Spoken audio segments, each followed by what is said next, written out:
Everything that has happened to you up to this point was building something you still can't fully see, not as comfort, as architecture.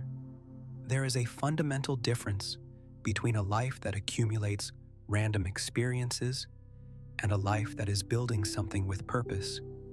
And the difference is not in the events themselves. It is in the way the events organize themselves in retrospect. Whoever looks back and can trace the line between the losses, the turning points, the moments of compression and the moments of expansion, and realize that there is a direction in that line, not just in the line itself, but in what the line is pointing toward, is looking at the architecture of preparation. You are at that point now, the point where the line starts to appear. Quantum physics describes superposition. Before any collapse into defined reality, multiple possibilities coexist simultaneously in the field. What collapses, what becomes real, is not determined by the passing of time. It is determined by the frequency of the observing system at the moment the collapse occurs, and the frequency you built throughout everything you went through, the resilience real suffering produced, the clarity specific losses delivered, the depth no comfort could ever create, is the frequency that will determine what collapses now. You did not get here by accident.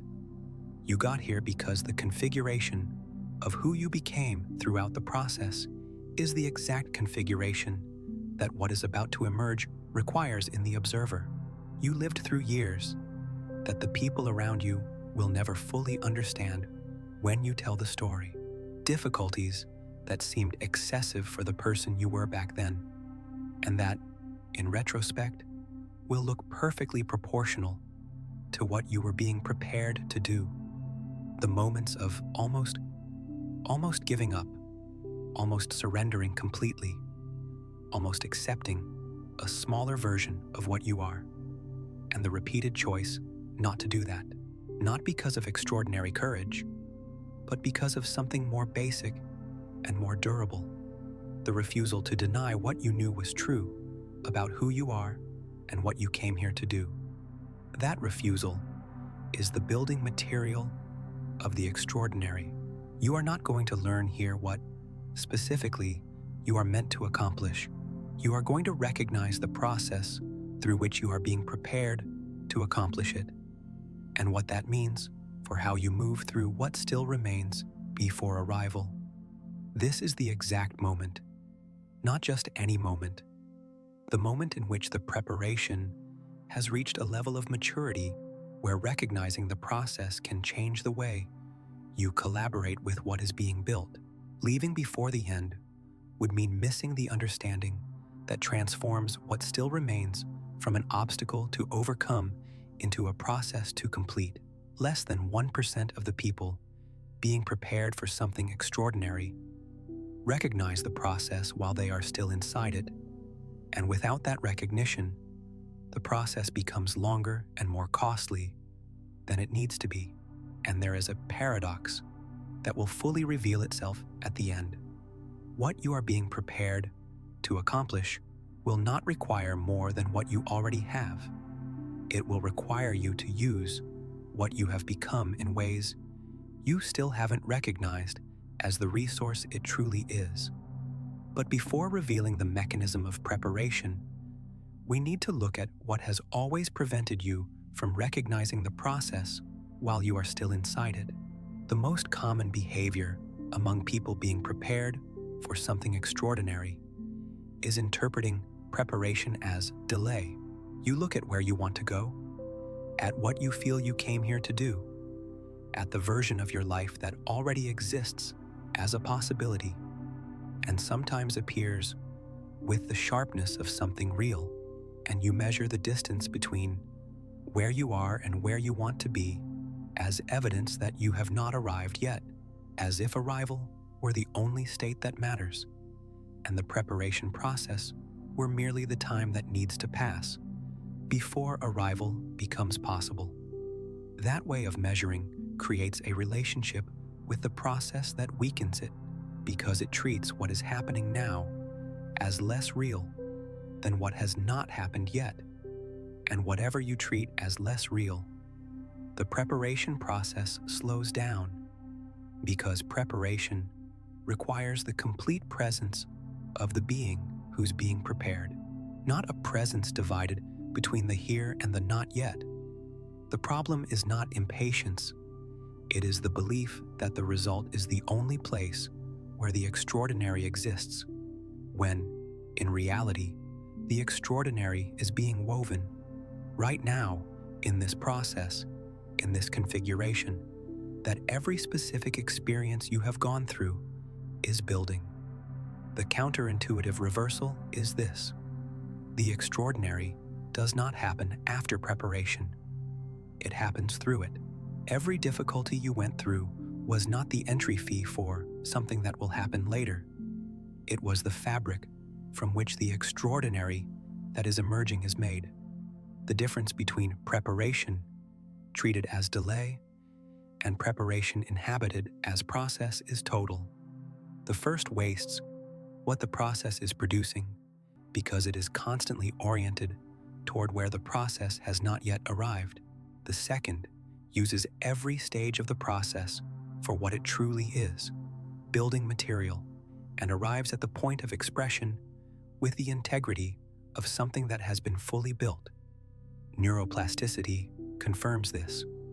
The brain that goes through real challenges, not simulated, not theoretical, and fully processes each experience forms neural architectures that the brain that has not gone through the same challenges structurally does not possess. The extraordinary you are being prepared to accomplish requires exactly those architectures. Think about the diamond. Coal that exists in abundance and is available without effort never becomes a diamond. Coal that undergoes the specific pressure, the specific amount of time, the specific conditions the process requires, emerges as something with no equivalent among materials that did not go through the same process. You are being pressured in the right direction, but here is the part most people stop listening to, and it is exactly what changes everything. The preparation for something extraordinary has a mechanism that explains why the people most prepared for extraordinary accomplishments have almost always gone through processes of an intensity that the people around them rarely fully understand. The mechanism is not that suffering automatically produces growth. That is an oversimplification that does not hold up. What creates the architecture of the extraordinary is not the intensity of adversity itself. It is the way adversity is processed, specifically, the ability to go through it without surrendering the core identity that the extraordinary requires. When someone goes through real adversity, the loss of something meaningful, public failure, a period of isolation, or the collapse of structures that once sustained their life and manages to emerge without surrendering the most fundamental part of what they know to be true about themselves and about what they came here to do, something specific happens. The field of possibilities around that person begins to respond to a different frequency than it did before, not because the universe rewarded perseverance, because the observer changed frequency, and a different frequency collapses different possibilities. This is the observer effect applied to human development, not the simplified version of think positively, and the universe will bring you what you want.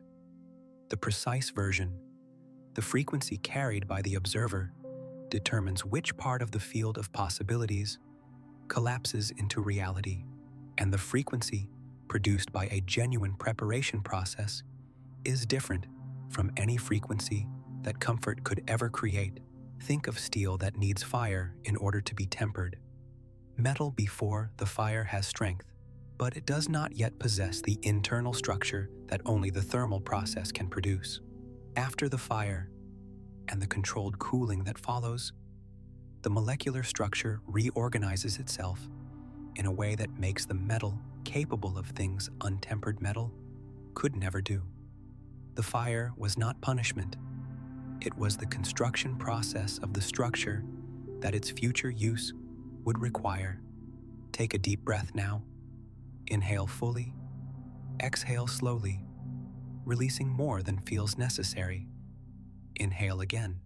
And in this stillness after the exhale, notice there is something in what you went through, something specific, not generic, that you know changed you in a way that could never have happened without that exact experience.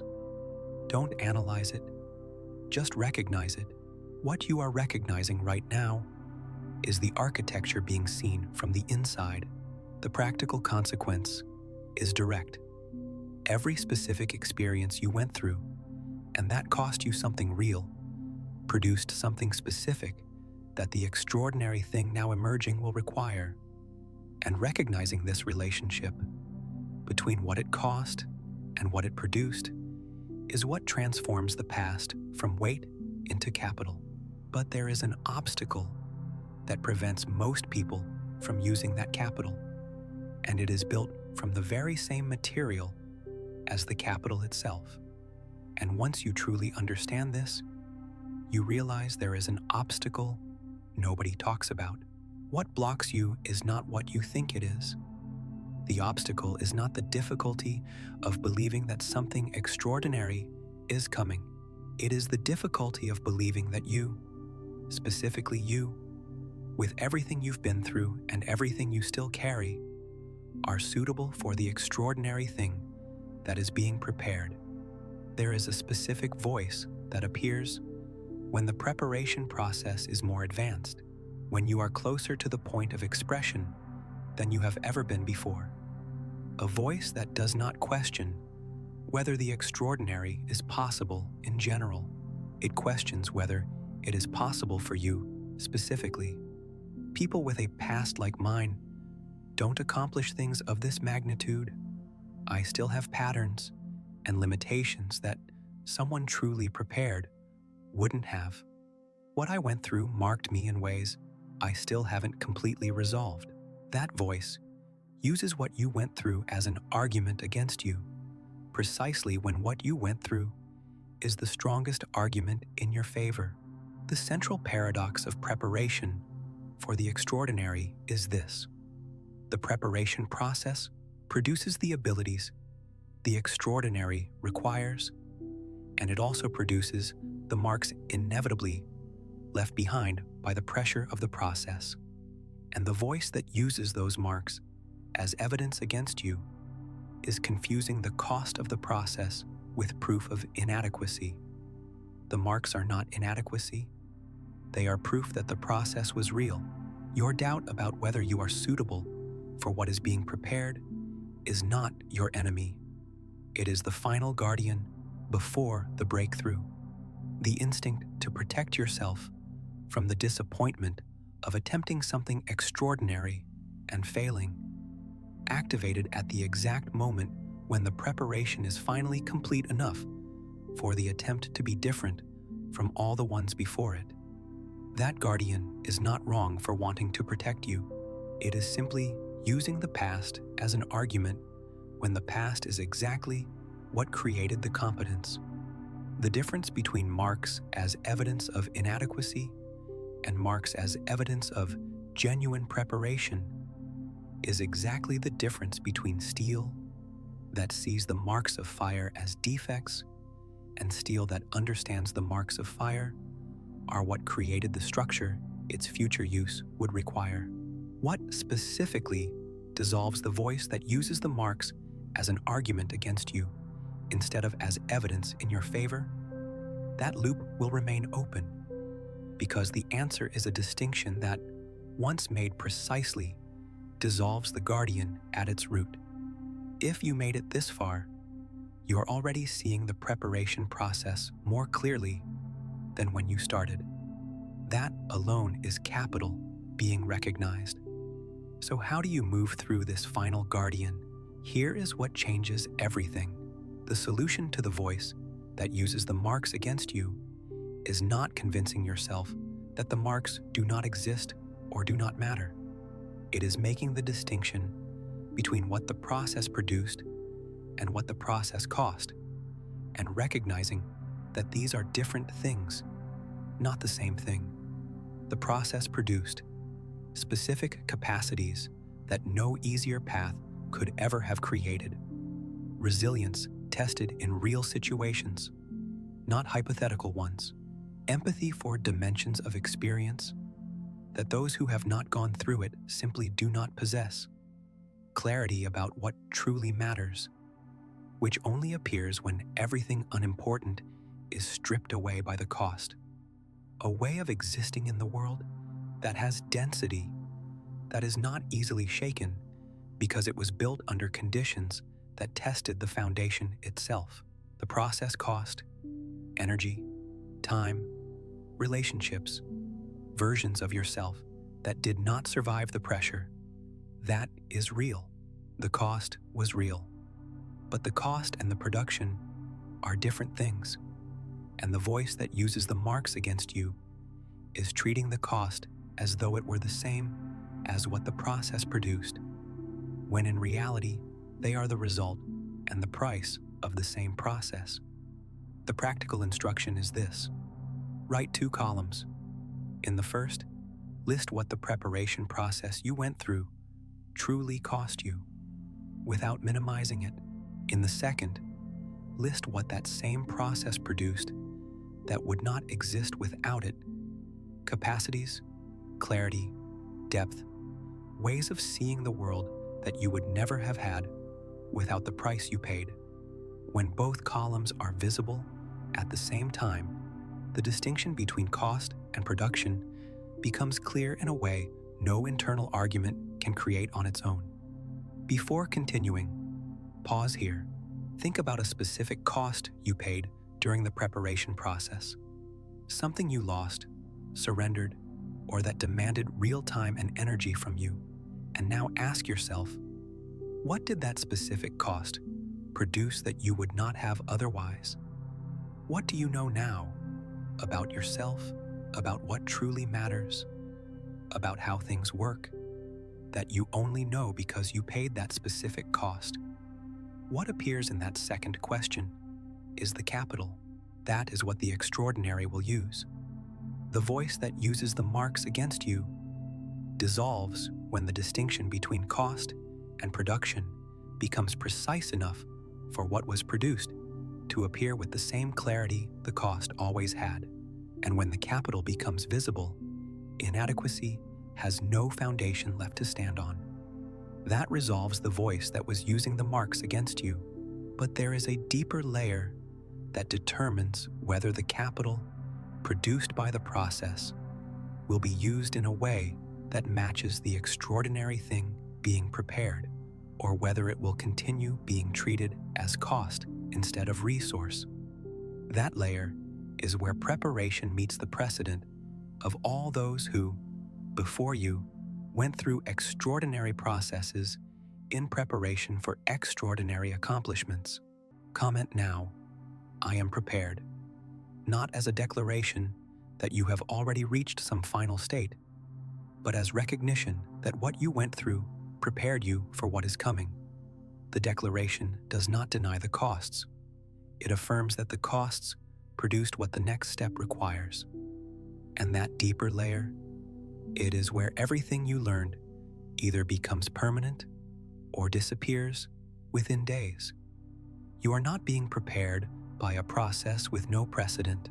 You are moving through the most documented pattern in human history, the pattern through which the accomplishments that most changed the course of things were preceded by periods of preparation that the people around them rarely understood while they were happening.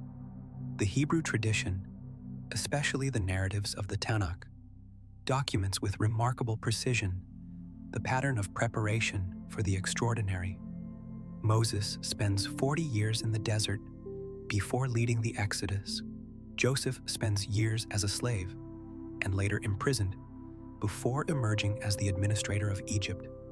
David spends years as a fugitive before becoming king. In none of these cases did the preparation make sense while it was happening. In every case, The preparation was exactly what the extraordinary role ahead required. Psychologist Anders Ericsson, whose decades of research on excellence and expertise became known through the 10,000-hour rule, discovered something beyond the number itself. What produces genuine expertise is not simply the volume of practice, but the specific quality of deliberate practice that happens within contexts of real challenge. Ericsson documented that the greatest performers, surgeons, athletes, and leaders in every field all went through periods of real pressure, not simulated pressure, that produced capacities safe environments could never create.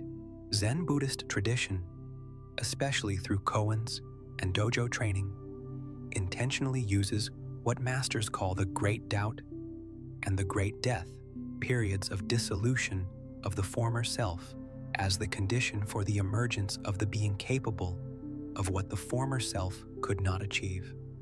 Zen does not seek to avoid the pressure process. It uses the pressure process as the central instrument of preparation. And the work of researcher and writer Robert Greene, whose decades-long study of historical figures who achieved extraordinary things is documented in Mastery, found a consistent pattern. All of them went through a period he calls the apprenticeship phase, usually between 5 and 10 years of intense, often invisible immersion that appeared directionless to outsiders, but was precisely building the configuration mastery would later require. Hebrew tradition and the patriarchs shaped through process, Ericsson and expertise forged by real challenge, Zen tradition and the Great Death as preparation, Robert Greene and the invisible apprenticeship phase, all describing the same structure. The extraordinary does not emerge despite the preparation process. It emerges through it, and the quality of what emerges is proportional to the depth of what the process built. The unifying statement is this: what you went through was not random excess difficulty. It was the specific process that the specific extraordinary thing being prepared requires. And now that you can see this, not as retrospective comfort, but as recognition of the mechanism, your relationship with what still remains changes completely, bringing this directly to you. Every cost you paid, every relationship, opportunity, and version of yourself that did not survive the process was not wasted. It was converted into capital, and the capital that was produced is exactly the material from which the extraordinary now emerging is made. The difference between a preparation process treated as delay and a preparation process inhabited as construction is the difference between the craftsman who counts the days until the work is finished and the craftsman who is fully present in every strike because he knows every strike is the work itself being built. The work may be the same. The quality of what emerges is radically different, like the oak tree that exists in potential within the acorn, and that can only exist after the growth process the acorn must go through, a process no shortcut can replace. The extraordinary thing being prepared can only exist after the process you are now completing. And once you embody this, not as an idea, but as identity, something changes that cannot be undone. You are no longer someone waiting for preparation to end, so the extraordinary can begin. You are someone who has recognized that the extraordinary is being built now, in this process, in this specific capital, produced by every specific experience you went through, and that the point of expression is closer than it was before you recognized what the process was doing. You are already the being prepared for the extraordinary that is being prepared. The moment you stop using the marks of the process as arguments against yourself and start using them as capital in your favor, you will not be ready once the marks of the process have disappeared enough for you to no longer feel the cost. You will not arrive at the prepared version Once you finally feel worthy, without reservation, you already possess what the extraordinary requires. Now, in this capital, built by the process, in this frequency configuration, created by everything you have gone through, the only work left is to recognize the capital for what it is and begin using it. We are those who choose to inhabit the preparation process as construction instead of waiting for the result as the only reality that matters. Who choose to recognize the capital produced by the cost instead of carrying the cost without naming what it produced. Who know, not as comfort waiting for the future to prove itself, but as recognition of the mechanism that the extraordinary does not come after preparation. It emerges through it. Do not subscribe to the channel. Subscribe to this frequency of recognized preparation, the frequency of someone who stopped treating the process as delay and began inhabiting it as the construction it truly is. You who made it this far are no longer someone waiting for the process to end, so the extraordinary can emerge. You are someone who recognized that the extraordinary